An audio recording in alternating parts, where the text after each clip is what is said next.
With continued turbulence in the markets, we discuss how different economies are handling the crisis with Bob Mason from FX Empire in this midweek Market Drivers.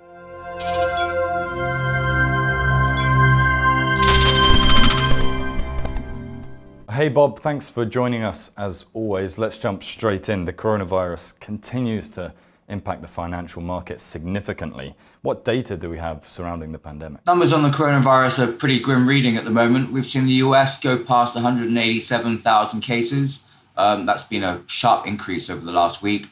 And then in the Eurozone, in the EU actually, forget the Eurozone, EU member states, if you just factor in Spain, Germany, France and Italy, you're over 320,000.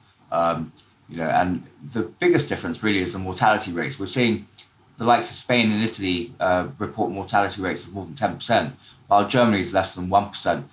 That's likely to do with not only the medical service, but also the demographics and how the isolation is working. Within Italy and Spain, there's reports that obviously the elderly are taking care of the elderly, the young are taking care of the elderly, and then obviously the elderly are taking care of the young. So that puts high risk people at even greater risk, and that's contributing to the mortality rate. The reality is, however, the spread in the US is expected to continue to rise, and and the mortality rate is also expected to spike. That's going to be something alarming for the markets to consider, which we're not seeing at the moment. We're seeing some calm, really, which is providing some support across the equity markets. But things are going to get worse before they get better, particularly when you consider the length of shutdown you needed, really, when you look at China. So expect some worse to come and the numbers to begin to spook a little bit more. On the reporting front, we've also got to consider the effectiveness of reporting. We're seeing the number of new cases, but we're not getting any understanding of the testing volumes that we were expecting to be at high levels earlier. Lockdowns are suggesting that testing volumes are on the slide in the likes of Italy. So it could actually be far worse than we're expecting. So that optimism that the pace of new cases is slowing may be a false glass floor for now.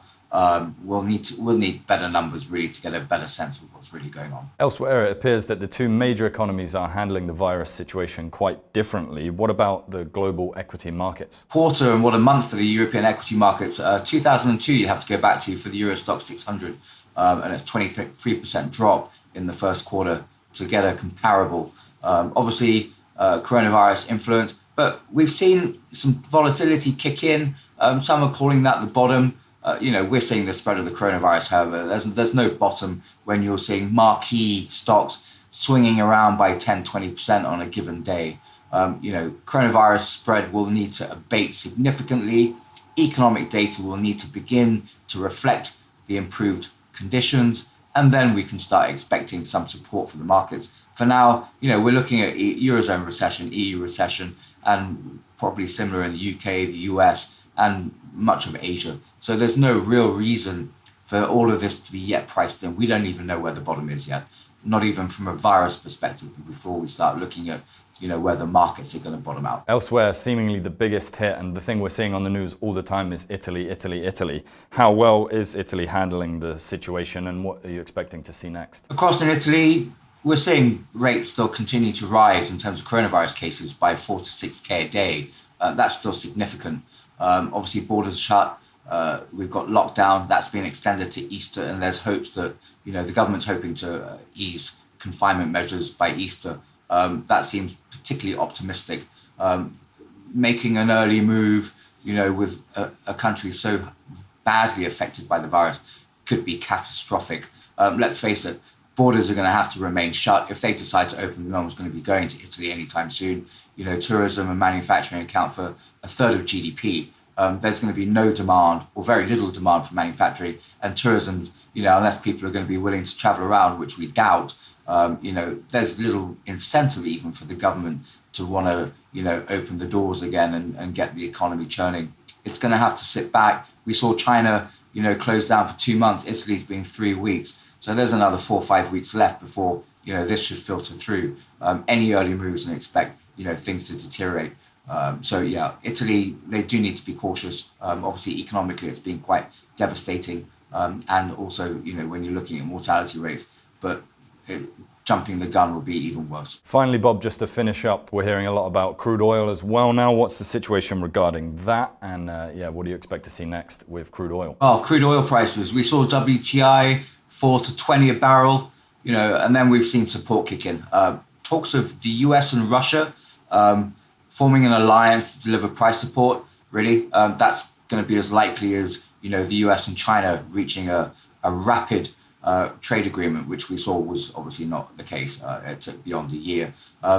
Trump will likely pressure Russia to curb production. The last thing Trump wants to do is start bailing out US shale producers. Obviously, there's plenty to bail out already. Saudis have already ramped up production and going to do so throughout the month. They're not interested in price stability. They can stomach sub 10 a barrel in terms of production costs versus price. Trump, Russia, unlikely. So it's actually a fair reflection of, market conditions, particularly economically, and the impact of the coronavirus. Supply demand. Obviously, demand is particularly weak.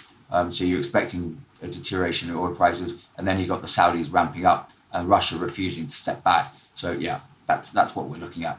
So any material rebound? Not for now. Not unless OPEC decides to cut back on production materially and Russia do the same. Price war, turf war, we could see sub 20 before anyone starts making a move. Thanks a lot, Bob. Always a pleasure to speak with you. Take care. And thank you for watching. This was the Midweek Market Drivers. We'll see you again next time.